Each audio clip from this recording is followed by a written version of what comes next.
Welcome to the next episode of Discipline, Desire, Dedication. My name is Dakota Lang, along our co-host Garrett Cotton. Today we have a very special guest. This is the one and only double Golden Door winner for the 2025 calendar year. This is a guy that has experience in other door-to-door industries, and once he came into the systems and processes that we have within Performance Windows, really bought into the vision and just thrived and just, really ran with the opportunities. So welcome, Will Bingham. Yep. What's up, Even bro? on that topic too, less than 12 months with our company as well. Let that just be for the record. Literally. So kind of tell us a little bit about your background and where you came from and how you got here. Yeah. So been in sales a long time. Feels like 2 decades now. So, but yeah, really only did door to door for the last couple years. Did it in solar and roofing, most recently roofing. So that's where I came from. And then as soon as I saw the vehicle Performance Windows, I was just like, the roads were paved for me, and I just saw it clearly from day 2, and then just locked in and loaded for sure. So, Well, I think, and I want to hear your perspective. I've heard his perspective on, how you eventually got into the meeting, were able to get into the office. from the beginning. Yeah, from the beginning, from the very beginning. So, I really want to go all the way back to the beginning, from when, what got you into the first initial meeting, your first interaction with Cotton. Kind of talk about that. Didn't you came through Indeed, correct? I did come through Indeed, yes. So talk Yes, about sir. that. So you're scrolling through Indeed and you saw this window company applying. You're taking applications. What were you thinking at that time? Well, I went to last January. I went to Thailand for my honeymoon for like the whole month, and then I had a baby that was about to be due. So I was like, man, it's time to lock in and make some money. So I knew I didn't want to do roofing again after kind of a lull hail season, and I just was looking on there, saw that you guys had a Golden Door in Windows, so I was like, oh, I got a couple of those.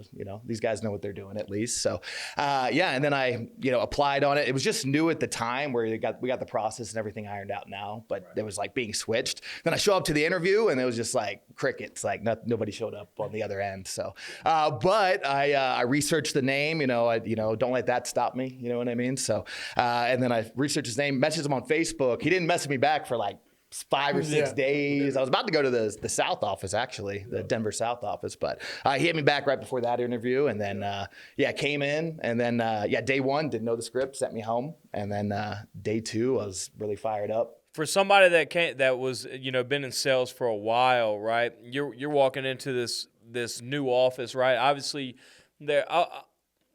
screw it, we'll say the word ego, right? But that can be very misinterpreted. You have a big ego, you're confident, you've been in sales for a while, you walk into a new environment. What were your first impressions when you saw, the office of Performance Windows? Yeah, I mean, Garrett made a great first impression when I met him, so that was strong for me, and they had a couple closers that were good, but the knocker team was like decimated. I think he just sent Christian Damesworth south, and there wasn't really anybody. The top guy was, well, I won't talk bad about anybody, but we had just done a split, so it was rough, but no, it was great. And then day 2, he was like pulled out a couple closers, and he's like, this guy, he's like, what's your biggest month? And the guy was like 55,000, and he's like, what's your biggest month? And the guy was like 62,000.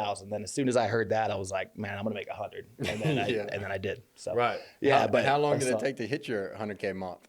First month closing, so I was just like locked in, ready to go. So yeah, man, balls to the wall. Yeah. So, just on a mission. And one thing that I think that especially like you, Josh Mascaro, I think I love y'all's perspective of it. Because that's something that, myself and as well as Garrett is we don't have the experience of working in different door-to-door industries, right? So whenever you worked in previous door-to-door industries, the message that I'm always relayed is that you don't have near as much structure. It's not, when the Performance Windows way, we're preaching 100% on script. And that's why I didn't do the script day 1, because I was like, nobody ever uses the script for real. And I sent him home. I was like, no, you're close. But in that perspective, it probably really made you like, wow, okay, these people are actually like beating down this system. Yeah. compared to those other companies that you worked with, was that an immediate eye opener for you just to see like structure? Yeah, kind the of talk me through that. systems are, a lot of door-to-door companies don't have the system, stuff like that, especially like in roofing. It's just like, hey, go out there, get on a roof, just say, hey, you're not opposed if I hop up there, are you? Show you the Getting up damage. there is That's the key. it. That's the pitch. So, but yeah, no, it was definitely systematized. And then once I got the script down, I could kind of, really Tag in other tactics that you've seen from other industries. For sure. Yeah, you take little things from this industry, that industry, and use them. I think the roofing industry and then solar too toughened me up because as soon as you say the word solar in Colorado at that time, they're shutting the door on you. So you have to like be slick around it, not say it till the end, and then they're like, "We got an appointment. What's this for?" You're like, "Oh, don't worry about it." And then roofing was really tough because like everybody's trying to get the same homes. There's a guy on the same street on this side of the street and this side of the street, not gonna right beside you. You're like the 15th person of the day. Yeah. So it's nice to be able to go out like on an island and performance windows. You can do it anywhere is what I really like. Have you ever heard about any other, like in the window industry? Did you know people were doing door-to-door sales with windows at the time? I did, but it wasn't big. Like I know we're here for like the door-to-door con, about to get the awards. And I went a couple years ago and I don't think anybody was doing like windows, or I didn't hear of anyone getting like, it was like big the new money in thing. Windows. Yeah, it was mostly like roofing and solar. So what I saw, so that's like what I gravitated towards. But no, I like Windows way better for sure. It's pretty awesome. Better customer experience, and then it's just it's a lot more headache too. You're not dealing with insurances and stuff like that. Oh, the insurance! Don't even. Yeah. That's so with the previous industries, were you in leadership with sales as far as like solar or roofing or anything? Yeah. So the solar was like a setter closer model, except this company is really good because they advanced the setters. There, it's like you're a setter forever. Like there's no way out. I remember this guy who was like, "I'm number 2 in the whole company," and then we had like 16 offices. Like, "Can I get to closer?" We're like, "Maybe one day, man." And then I mean, I came in as a closer, but yeah, no. And then roofing, I did have a piece of the business. Like I actually was like a half owner, and then I sold out my ownership shares basically right before Thailand because just business partner stuff. It's tough, but best thing I did, I cashed out and cashed in on performance. So yeah, that's right. Happy about that. Well, so let's talk about that. Like obviously you were had leadership roles. You were a part owner in a previous business. Yeah. Talk about because the way the performance windows system is structured is whenever you become a closer is whenever you really develop into that leadership role. What are some of the challenges that you faced, especially, knockers? You get some studs that come through, but also there's some people that come in with zero sales experience, maybe a mechanic off the street that, is shy and introvert, can't even hold a conversation with somebody. What were some of the challenges that you faced, developing those leadership skills into knockers whenever you were in that Denver office? Yeah. I mean, it helps when you do it. You have to go through the journey, go through the gauntlet, I like to put it. And then once you make it through the other side, it's easier to help others because you've actually done it. A lot of people try to lead, but they haven't done it. That's one of the things I really connected with about performance windows because most companies, they're like, "Hey, my buddy, my cousin, he's a closer over here, but he's never knocked doors and he can't teach other people how to knock doors." For me, I had to go in knocking doors is hard. I had to have, I learned to knock in Colorado with the snowstorms and the blizzards and stuff like that. In January is actually when I started. And then I had to have my girl drop me off because I would go back to the comfort of the car. It's warm, it's nice. And I was just said, drop me off one day and then just never look back. Finally got like a huge self-gen, did the whole deal start to finish. So that really, transformed my belief. It's just a decision. But yeah, it is really rewarding helping these people when you see them go from setter to closer. We've helped, 2 people qualify in the 3 months we're open in Columbus. But just really, really exciting. And then just to see the development every day. But the biggest thing in the hurdle is like their belief system. It's like not what you say on the doors, it's what you say to yourself. That's right. You're between their the doors. mindset. Yeah, and I definitely want to get into the journey of being in Columbus. But before we get into that, let's talk about some of these accomplishments, man. Christian came in. He did $1 million in a month. I know that you were chasing that milestone. You knew you had to beat it. Yeah, I knew I was going to as soon as they gave me the script. Exactly. So, kind of talk about that. Because a lot of people, including myself, I've never closed $1 million in a month as well. But talk about some of maybe your daily habits that you did. What prepared you mentally every day to where every day, because when you do close $1 million in revenue in a month, you don't have a day that you can be off. You know what I mean? You have to be dialed every single day to where you get those results consistently to where you do end up getting that result. What were some of the things? On this topic too, Just like coming back to sacrifice, we thought we were doing the thing by being the first ones to not take an off day, 6 days a week. Will was the first person to come in and work 7 days a week. He outworked us on Sundays. But yeah, to go into that. Yeah, well, I had the belief from the beginning, like I said, from day two, when you said those numbers up there, I was like, oh, okay, I can see it. And then Christian Damesworth did $1 million that month and stuff like that. So I calculated the money, and then he got like a $45,000 power bonus, and I was like, well, he made like, yeah. And then Some I was money like, I'm gonna get printed. that. Yeah. So I was just on a mission, so I knew what was gonna happen. But yeah, as far as accomplishments, I just came in and I was like just locked in. And if you just lock in and focus, you can do anything you put your mind to. And yeah, so some of the accomplishments I'm proud of is like the 18 sets in a day, and that was done when it like gets dark at like 5:30 and stuff like that. I went a little longer just to get it, and then did 18 deals my first month. I felt like I could have done 25, but you're not closing your own stuff. And then I saw Christian do the $1 million in a month in March, and then so as soon as he made me a bet actually on the in April. He's like, I'll give you $1,000 if you get your 5 self gens. So, but if you don't get it, you got to pay me $1,000. So that was really motivating for me too. I was like, I ain't paying Garrett nothing. So I'll take it as money. So I went and got the 10 self gens. Still trying to get him to bet me again. He won't do it. Even yesterday. I've learned to bet. I was like, hey, this man he won't make a bet against me. It's really motivating though. So he does that. But yeah, just locked in, ready to go. Knew we could do it. We had a really good team, in Denver, and just developing them and stuff like that. And just locked in. I was like, I'm just going to do it no matter what. So, and especially like, all that,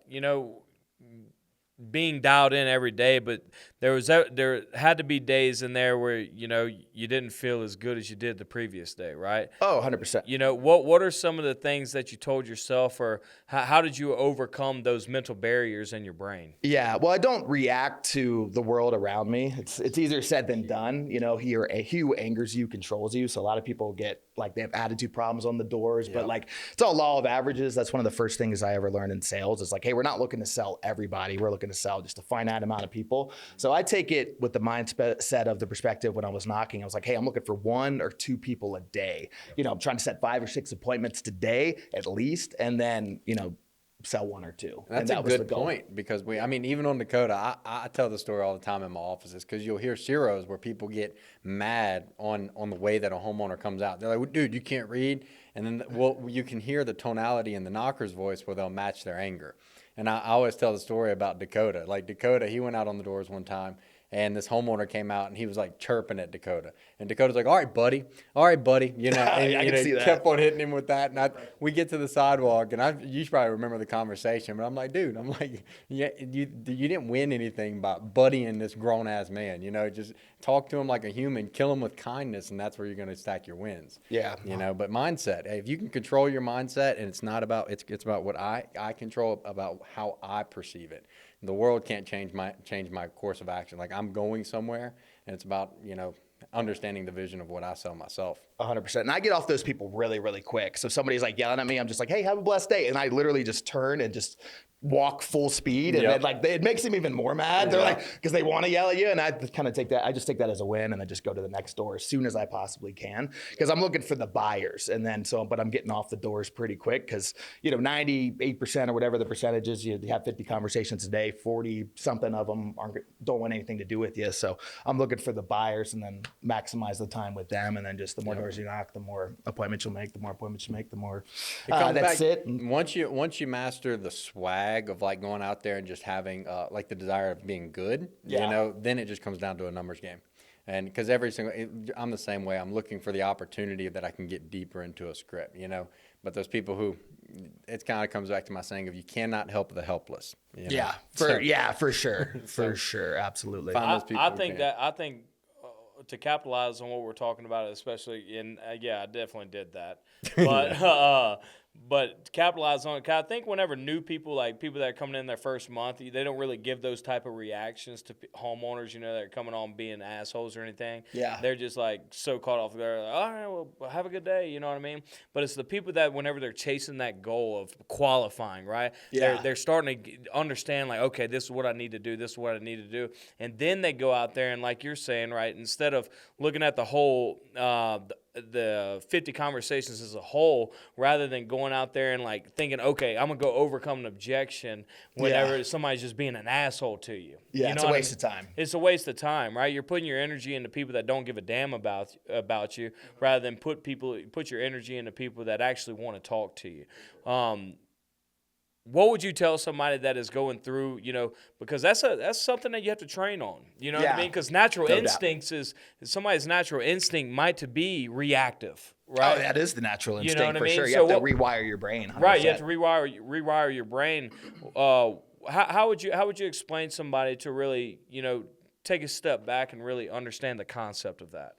Yeah, for me, I'm a competitive guy, so like I never wanted to lose. Like if I was going with knocking partners, really the whole office. Like you probably noticed the office. Like my sets were up here, then everybody else's that, and I got like dopamine boost of that in the morning because it's like, hey, I gave it my all yesterday, and then I wanted to do it again the next day, and I could like see the qualifying happen because I know he was getting promoted, then Josh got promoted at the same time, and I just saw like a window of seeing time. tons of growth. Yeah, like right away. So I just saw like I had a moment and I just jumped on it. But yeah, it is all mindset, mentality. It's like what you feed your brain. So listen to a couple of these podcasts because Garrett was the podcast guy. So I did listen to a few. So happy to be on here. Yeah, it does. I was like, oh, okay.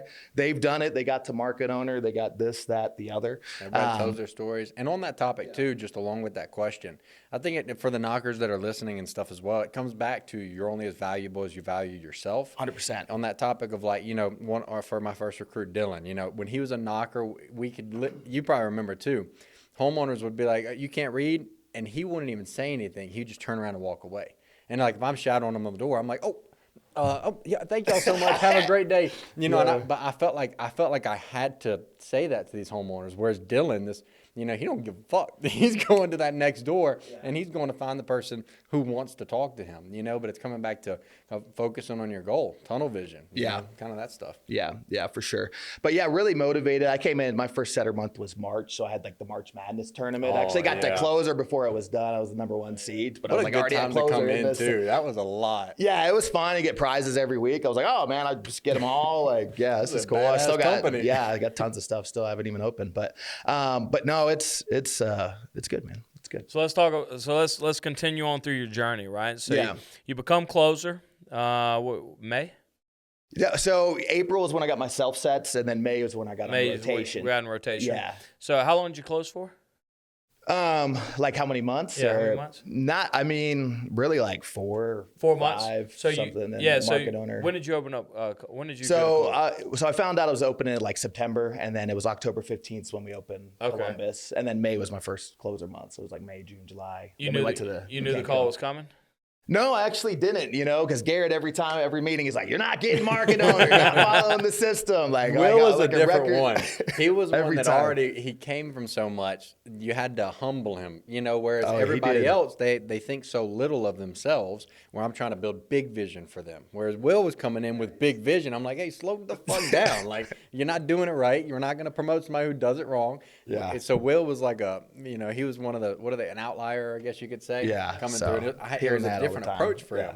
Yeah, because it's outside of your control and the market owner. It's like that's kind of Yeah, but talk about that. So you're going through your closer, you get the call to Columbus. What were your initial reaction? Oh, I was hyped. I was ready for it. I was waiting for it for a long time. I felt like I thought I was gonna get it maybe on the Mexico trip. Then they, Levi missed his flight or whatever. He didn't make it. So, but it was a nice relief. But going back to like the mentality and stuff like that, I think Josh said something to me when I was a setter. He's like, "Dude, you're gonna be like one of the top closers," and I was like, "No, man, I already am the top closer." Like as a setter, like that was my mentality, and I was like, "I'm gonna beat the Christian record," just because like he came from the Denver, and I had to beat the setter record, and you were comparing me to them. I didn't really like that. I was like, I don't like that. I'm gonna wipe that off the board real quick. But that was the motivation, just like the competition, and then just really trying to make a lot of money and career for the baby that was coming. It's coming back to you got to be delusional about your success. You got to go out there. Like I tell delusional people, belief. I'm buying a fucking jet with what the opportunity is going to give me this.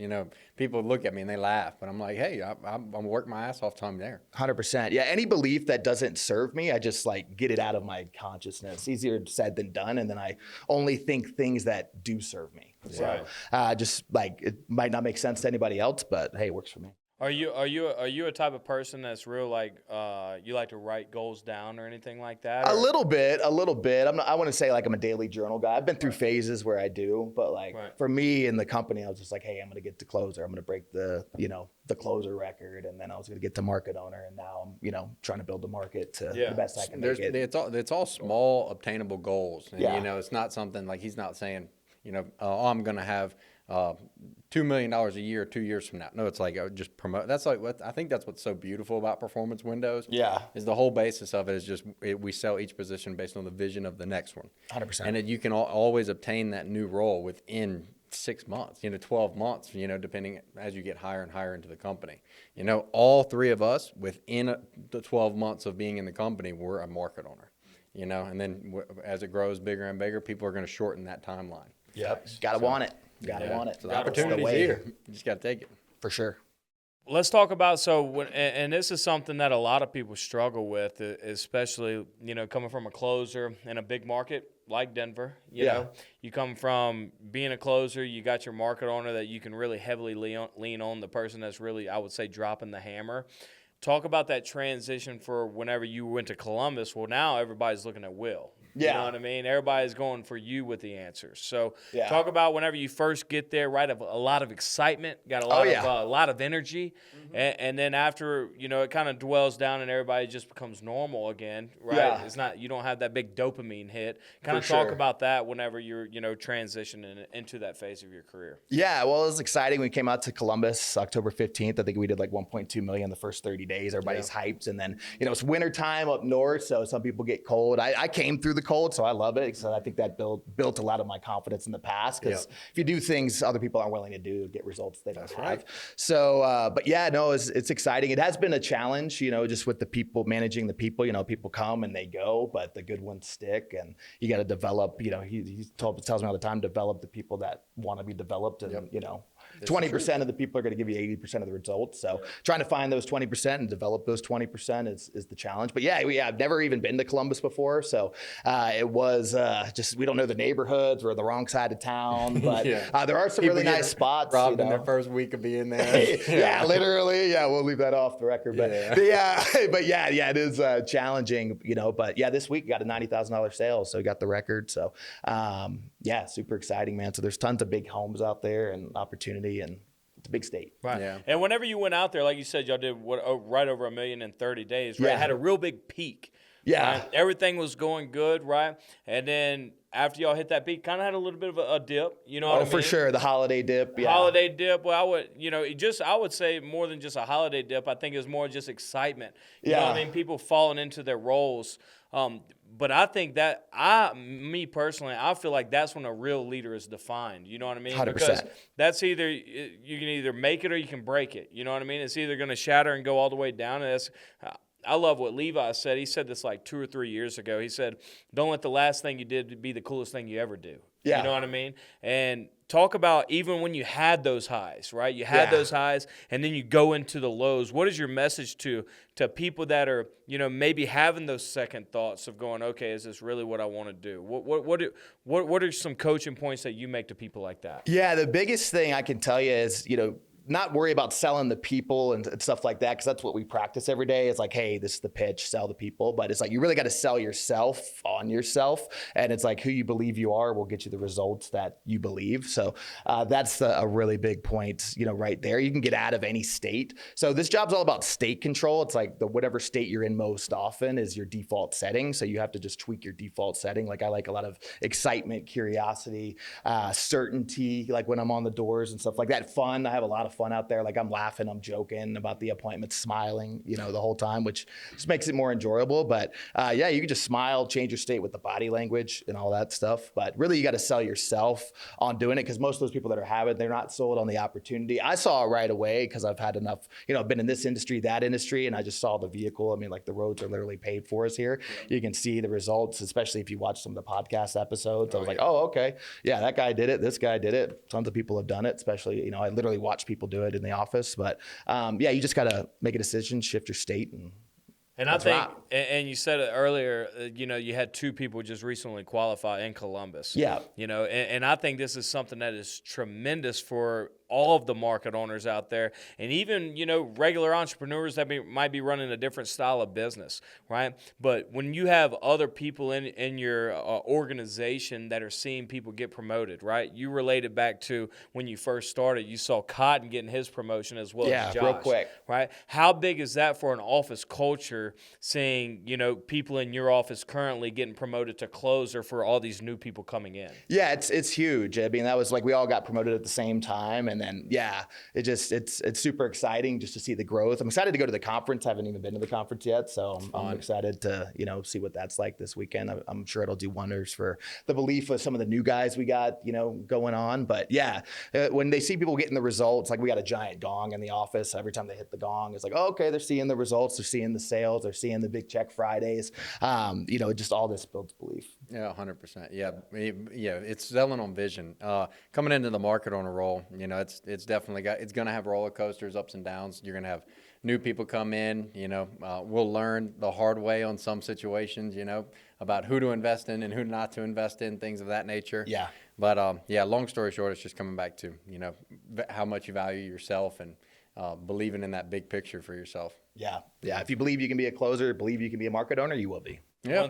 I really loved how you were referring back to like your state. You know what I mean? Yeah. I always refer back to your mental state of mind, right? If you put positive energy in your brain, that's what you're going to get, right? Positive input, positive output. You know what I mean? Yep. So I think that's one of the biggest things that a lot of people, especially people that have, not new people always come in and they're super excited, right? Yeah. But people, when they've been here for a minute, right, and it just becomes like normal, it's easy to fall into the trap of just being, okay, I'm just going to go out there and talk to more people. You know what I mean? Yeah. Rather than treating every door like it's your first door. Yeah. Yeah. You have to really go all in, put 100% of your effort in there. And so that's what we noticed. Like we brought people from the Denver office to Columbus, but we really talk like they're doing the same thing they were doing in Denver, the same results. They thought they were going to come out there and like make closer, but they're still, they didn't change their mentality, their mindset. They just thought it was like a easy ride, like the grass is greener on the other side type thing, but they're getting like literally the exact same results. So that's been challenging by coaching people up, but yeah, you're right. I think it comes back to you have to take a risk yourself rather than those people who followed you to Columbus. Yeah. They